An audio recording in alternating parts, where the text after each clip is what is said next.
Hey everybody, this is gonna be my last video for our GoFundMe campaign. Normally, I guess a little background for some folks that might not have seen it before. We've had this profile for several years now, and post pictures of things that we do out here on the property, just things that we've discovered, and a little bit of our mini farm lifestyle. And a lot of us have the same values and interests. Post things about that as well. She used to be a dual profile, but I think one of our posts didn't sit well with somebody and they reported our names, so we changed it to Suzanne. Well, the hardest part with these GoFundMe and crowdfundMe campaigns is usually there's a friend or family member that does it for you. We don't have a lot of close personal friends, and no one's has even offered. Family members, they've been helping out where they can. They're not very technical, so I decided I would put this together in a desperate effort to try to save this house and help out with the cost that we're incurring. For those who don't know, Suzanne was diagnosed with a pulmonary embolism back in June. It's a blood clot in her right lung, and since then she's had another additional blood clot in her left lung and a DVT in her right leg, which is it's a blood clot that hasn't reached the lungs or traveled. At any time, if any of these break loose, then we can lose her. It's a very serious condition. You can pull through it. She's on expensive blood thinner called Eliquis right now.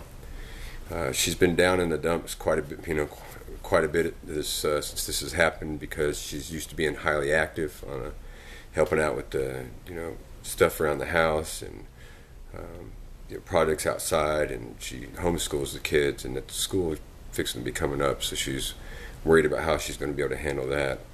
She doesn't have the same energy she used to have. She's been lethargic. She just went into the hospital ER the other day. We had to call an ambulance out here 4 o'clock in the morning. She awoke, and this happens quite often, but it was to the point where she's actually telling me, hey, it's happening really bad, where her heart was racing. And I checked her pulse, called 911, and the ER guys came out here, and or the ambulance guys, and they said that she needed to go in. We got her there. She got a CAT scan done. The good news is there's nothing new that's developed, no new clots, but she still has the previous clots that haven't broken down yet. We also, just after the diagnosis in June, we were coming back from the hospital, and we have a smaller car. It's gas economical out here in the rural where we live. It's a good distance to get into town and to work, and the car broke down. It started overheating, and we got it home, and I stopped driving it as soon as I noticed, but there was oil puddled by the tire, the driver's side tire, and I opened the hood and seen that it's all in the coolant reservoir, which could be a really bad thing. I've been doing a lot of research on it because I don't want to take it into somebody. They're going to end up saying, oh, you got this problem, or it's this, you got this and this and this, and it'll get racked up. I'm fairly confident that I can fix it if it's what I think it is. There's a part called an oil cooler that sits in the valley of these V6 engines on this 2001 Saturn we have, and a lot of times if the car overheats, they'll fail. They're made of aluminum, or the rubber seals, I think that's what's inside, could also fail. I just need to be able to get the tools, and if that's what it ends up being, then I need to get the parts.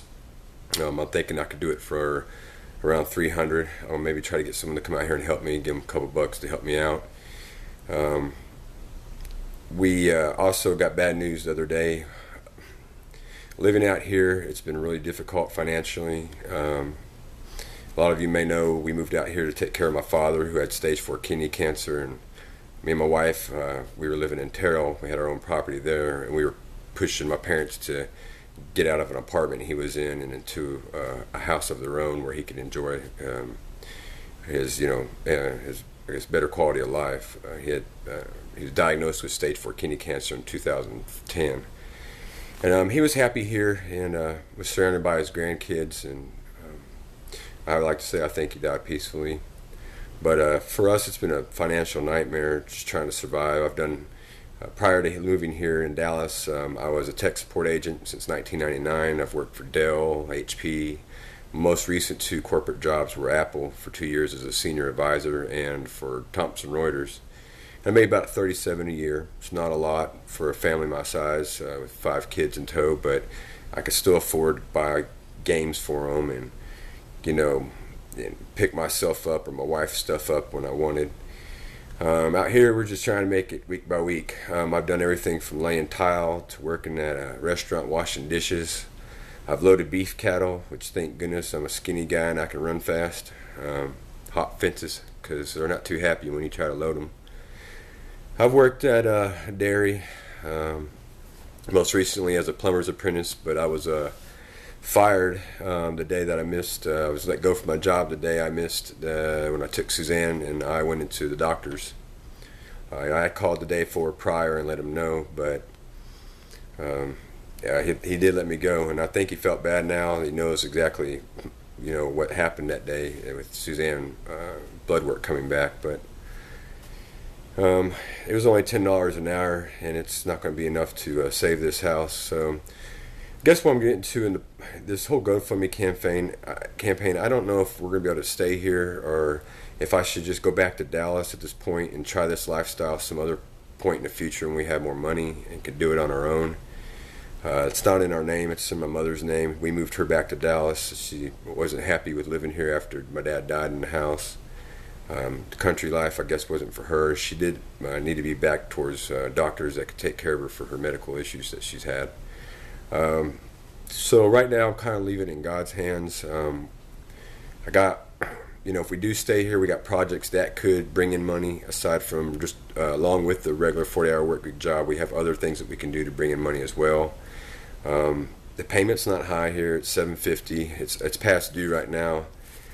Thanks to a couple of donors, last month we were able to save it in July, but we're behind right now again for August. At the very least, we need to raise some money so that I can procure work in Dallas very easily. I've been getting emails still for tech support positions. I've had recruiters want me to get in contact with them, and I've called them back and let them know that I'm no longer out there. But I think it might be the smartest thing for us to do. The kids are happy here, but they're happy anywhere they go as long as we can play games together as a family and enjoy the important things in life. But anyway, that's enough about what's going on. I just want to let people know why I'm the one that created it and why it says by Suzanne Clark, or it did, because we used our dual Facebook to create the GoFundMe account. Any little bit helps. If you can afford to donate just $5, it'll all add up if we can just make this go viral. You won't regret helping because we will make sure that we're successful. Anybody who's not sure because they don't know us that well, we do have references. I have professional references here in town. The local library, Rains County Library, all those ladies know us up there very well because kids are always checking out books there. We're frequent patrons. But like say, if you can't afford to donate, if you can at least spread this, share it, like it, it would be greatly appreciated. I think Suzanne can make a full recovery. That's what I'm praying for. I don't want to lose her. She's too young. She's only 33. I don't even want to go there. It's, we have faith, and I believe that she'll be all right, and we can pull through this together. But we're just at the point where I don't think we can do this on our own and need some help. Anyway, that's pretty much it. Thanks for viewing this.